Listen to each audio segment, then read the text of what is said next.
Whether you run around holding hands with randos, skipping through your raids, or shoot absolutely everything that moves with no remorse, there's an aspect to Arc Raiders that can create a ton of gray area. Regardless of your goals, when approaching a situation, I'm going to break down how to increase your chances of success when wielding one of the most potent weapons in Arc Raiders, your voice. Let's get to it.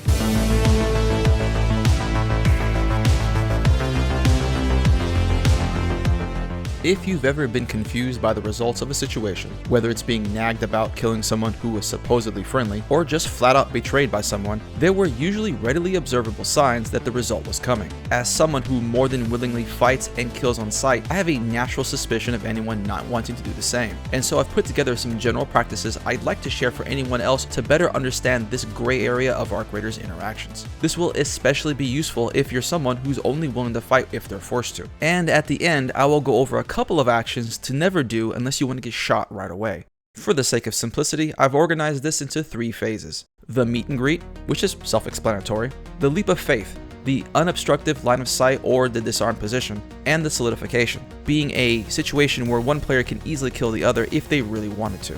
But before we get rolling, let's start off with a few basic facts. First, the only black and white situation you're ever going to encounter in Arc Raiders is if someone is straight up trying to kill you. This is the only time you will have 100% accuracy in determining what their intentions are. Other than that, no matter how chill or helpful someone is, that will always be a possible betrayal waiting to happen. I call this the always gray rule, and I'll be referring to it as we move along. Second, and because of what I just said, anything I teach you here is always subject to being undermined by a player's deception. Heck, there could be someone watching this video right now with the sole reason of learning how to better disguise their intentions. So there are no hard and fast rules when it comes to this. Sometimes you're going to be wrong, and you better be ready to accept that if you're trying to engage with players this way. With that out of the way, let's start with the meet and greet. First things first, positioning. Now you might be asking, I clicked on this video to learn how to better proxy chat. What does positioning have to do with that?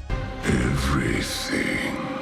A lot of information can be delivered in a short amount of time without saying a word. Here's an example. You see another player moving behind cover with no indication that they see you. You are in the open and you call out, "Hey, I'm friendly." Here's the situation you've just created. They have been told there is a player nearby and that player is aware of their presence. They will likely see you before you see them again, and they have the opportunity to start a fight with a massive advantage. Depending on a ton of factors, this situation can have a wide variety of possible outcomes. Because of how you started that interaction, what happens next is likely not going to be determined by you.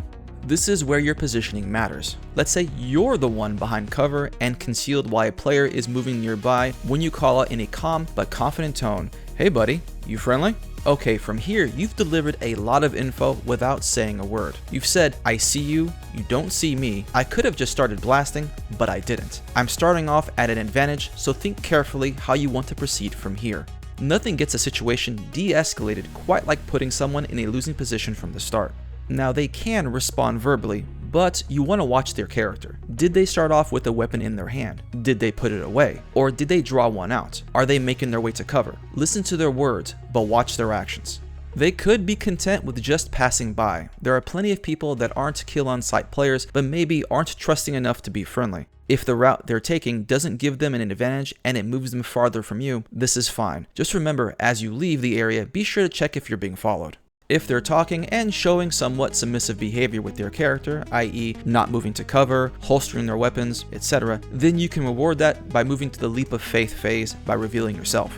You can go the extra mile by holstering your weapon, but so long as you don't point it at them, you've already shown intent. You started off the meet and greet showing with your actions, "I could have shot you, but I didn't." This allows you to holster it in a little bit to further signify a reduction in hostile intent. The meet and greet can take other forms, like killing Arc that is attacking them. However, that doesn't guarantee anything afterwards, so I still recommend mining your positioning while trying to suss out their intent and not go right into the leap of faith.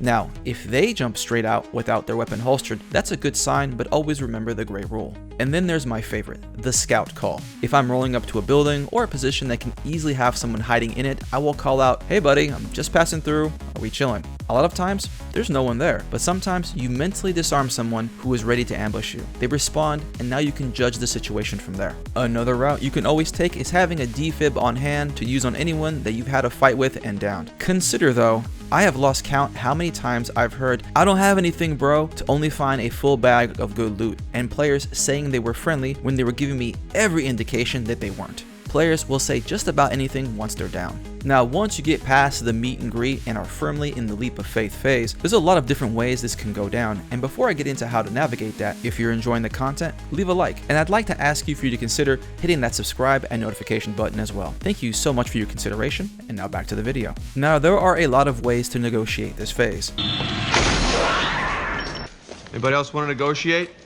But if you had a relatively smooth meet and greet, this can open up a lot of options. My personal favorite is to ask them, is there anything in particular that you're looking for? Because if there's something I have in my bag that I'm willing to part with, this is an excellent opportunity to buy some goodwill. Likewise, volunteer info on what you're looking for. This doesn't have to be completely honest, by the way. It can just be, I've had a few bad runs, I'm just looking to stack up mats again. This is you giving them an opportunity to buy some goodwill. If they ask what you're looking for, just be ready to name something. I once ran into a player at Research and Dam, where I mentioned I was looking for light bulbs. He recommended I check out the North Complex, and we separated from there. Later in the raid, I ran into him again, and he dropped me a light bulb. Meeting a friendly player that you've already met earlier in the raid is not a guarantee that you're going to get the same results, but actions like this can readily put you in the solidification phase real fast. If a player responds to your greeting with a just questing without volunteering information on specifics, ask which quest they're on. If the answer doesn't make sense, or it comes out slow, or in a sus way, that could mean they themselves are shady, or it could just mean they're still unsure of you, or they could just be nervous, who knows. One way or another, at any point in the conversation, if you're sensing a less than an enthusiastic interaction, you should find an easy reason to excuse yourself.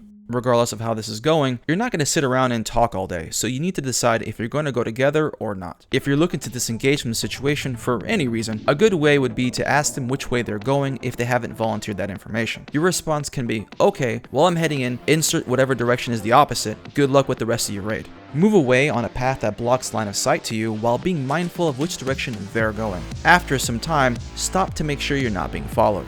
If you're past the meet and greet phase, you're not picking up on anything suspicious, and you're seeing that you'll want to continue together, this will inevitably put you in a solidification position. Whatever this looks like, it's when one of you is in a position where the other can kill them without issue. It could be while you're looting something, it could be going up a ladder, whatever, while always remembering the great rule. Generally speaking, if someone wanted to betray you, they wouldn't wait too long after an opportunity like this presents itself. It can happen, but after, I don't know, looting multiple times near each other without incident, generally it's safe to say you'll be fine. However, I wouldn't exactly advertise any big finds you come across, and at every opportunity, drop them items that they said they were looking for.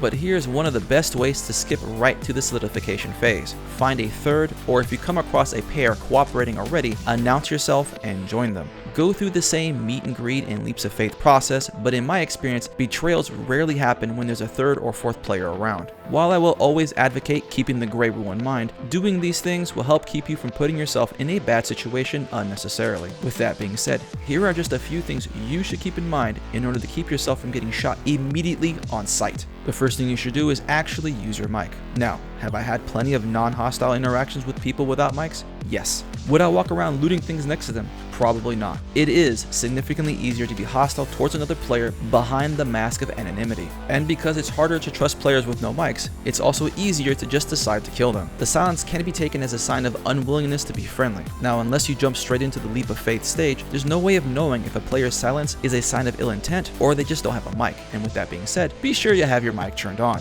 Yeah, just sketch me out. Yeah.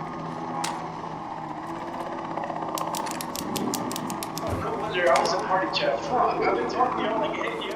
The second thing is to respect players' call for distance. If they are in a place that you want to go into, and they have said very clearly that they want you to keep your distance, you need to respect that unless you want to fight. Just because you've announced yourself and they've responded doesn't mean they won't shoot you the moment you cross a line. You are not owed free passage into another player's position. And third, if your intention is to be friendly at an evac that has already been called, you need to announce yourself as early as you can. The evac is where players represent the most full they'll ever be, and the elevator is announcing their presence. If you're running up, weapon in hand, unannounced, you're not owed a single word on a mic and you can be killed on sight. If you're forced into this situation, you have the benefit of letting them crawl into the evac. No harm, no foul, but you should not hesitate to defend obviously aggressive moves. The majority of this game is predicated on, at the very least, the possibility of PvP. You can adapt to it or you can whine about it. Only one of those can actually help you, and I hope this video helps you navigate all of those gray situations you'll run into in Arc Raiders. If you're looking for more Arc Raiders guides, check these videos out. Thank you to my channel supporters, with a special shout out to my Florida Man Alligator tier supporters, the Tranimal and Spectre. Discord links and ways to support the channel are down below.